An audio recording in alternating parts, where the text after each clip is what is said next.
Welcome to EBL Podcast. I'm Sarah. And I am Tom. Today, we're diving into a topic that affects almost everyone nowadays: social media, and especially the darker sides of it. It's everywhere in our lives, but there are some real challenges and dangers that come with it. That's right. From mental health impacts to privacy concerns, social media isn't all just fun and entertainment. It can actually affect us in ways we might not even realize. So, today we're going to unpack what the darker side of social media really looks like, why it's so easy to get caught up in it, and hopefully share some strategies to help us all use it in healthier ways. Yeah, it's going to be a good one. So let's kick it off by talking about something that's really at the heart of social media's influence: addiction. It's amazing, isn't it? Social media apps are literally designed to keep us hooked. The algorithms are set up to show us what we want to see, and notifications are there to pull us back in. Have you ever found yourself scrolling for way longer than you intended? Oh, absolutely. You go in just to check one thing, and the next thing you know, half an hour has flown by. The endless scroll feature is probably one of the most addictive parts. It's almost like they know exactly how to keep us engaged. Exactly. And it's not accidental. Platforms like Facebook, Instagram, and TikTok use data from your habits, what you like, what you linger on, to show you more content like it. They're using psychology against us to keep us online, giving us that little dopamine hit every time we see a like or a comment. Yeah, and that's actually another part of it. Social media provides this instant feedback loop. We post something, we get likes, we get comments, and that makes us feel validated, like we matter. But then, if the likes are low or we don't get comments, we start questioning ourselves. It's like a roller coaster of self-esteem. Exactly. It becomes an endless cycle, and we keep coming back, chasing that feeling of validation. And that can lead us to the next dark side we should discuss: the mental health impact. Social media has been linked to a lot of mental health issues, especially among teens and young adults. Studies are showing higher levels of anxiety, depression, and even feelings of loneliness tied to social media use. And part of that, I think, is comparison. You're constantly seeing other people's highlight reels, the vacations, the perfect selfies, the celebrations. It can make your own life seem, well, not as exciting. Right, it's like everyone is putting their best foot forward, but that doesn't reflect real life. People rarely post about struggles or average days, so it creates this illusion that everyone else has it all together. And that illusion can be dangerous. It can make you feel like you're falling behind or not living up to what everyone else is doing.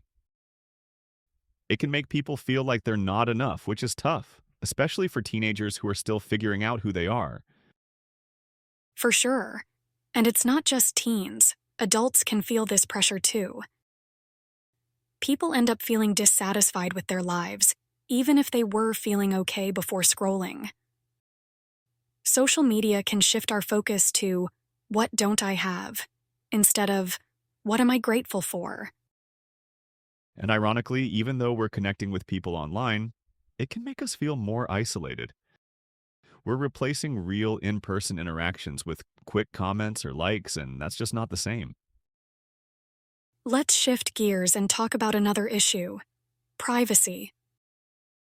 People are becoming more aware of how much data social media platforms are collecting on us.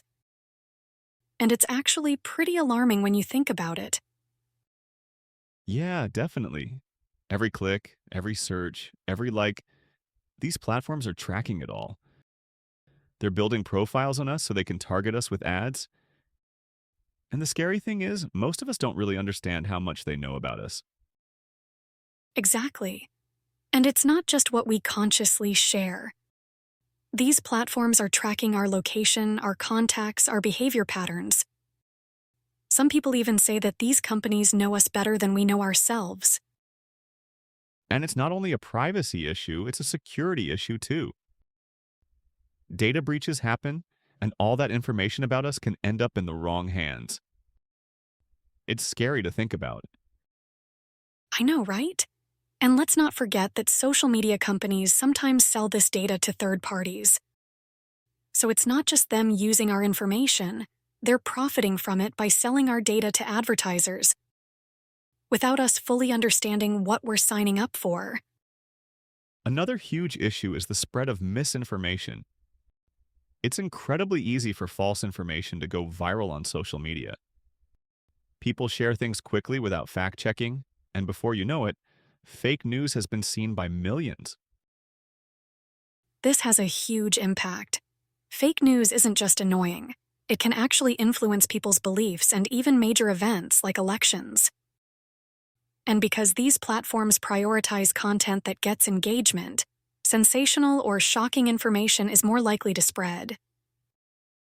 Right, and it's also challenging to correct misinformation once it's out there.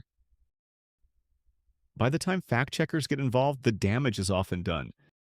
People have already formed their opinions based on that misinformation. Yeah, and it creates an echo chamber effect. People tend to follow others who share similar views, so they end up only seeing content that confirms their beliefs. That can lead to more polarization and misunderstandings. So given all these issues, the big question is, how can we use social media in a way that doesn't harm us? What are some practical tips we can share with our listeners? I'd say, first of all, set boundaries. Limit your screen time. Many phones have screen time tracking features now, so you can actually set limits for social media apps. When you know you have a limit, it's easier to stay mindful of how much time you're spending. That's a great tip. Another one is to curate your feed. Unfollow accounts that make you feel negative or that you find yourself constantly comparing to. Follow people who inspire you and make you feel good about yourself. Yes, and try to be aware of how social media makes you feel. If you notice that certain accounts or certain times you use social media leave you feeling worse, take note of that and make adjustments. And I think it's important to remember that what we see isn't always reality.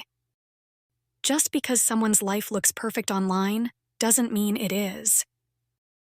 Practice gratitude and focus on your own journey instead of getting caught up in others' highlights. One more tip. Take social media breaks. Whether it's a day each week or a week every couple of months, stepping away can really help you reset and focus on real-world connections. So to sum it up, social media has a lot of positives, but it also has a pretty serious dark side. From addiction and mental health issues to privacy risks and misinformation, there's a lot to be mindful of. Right.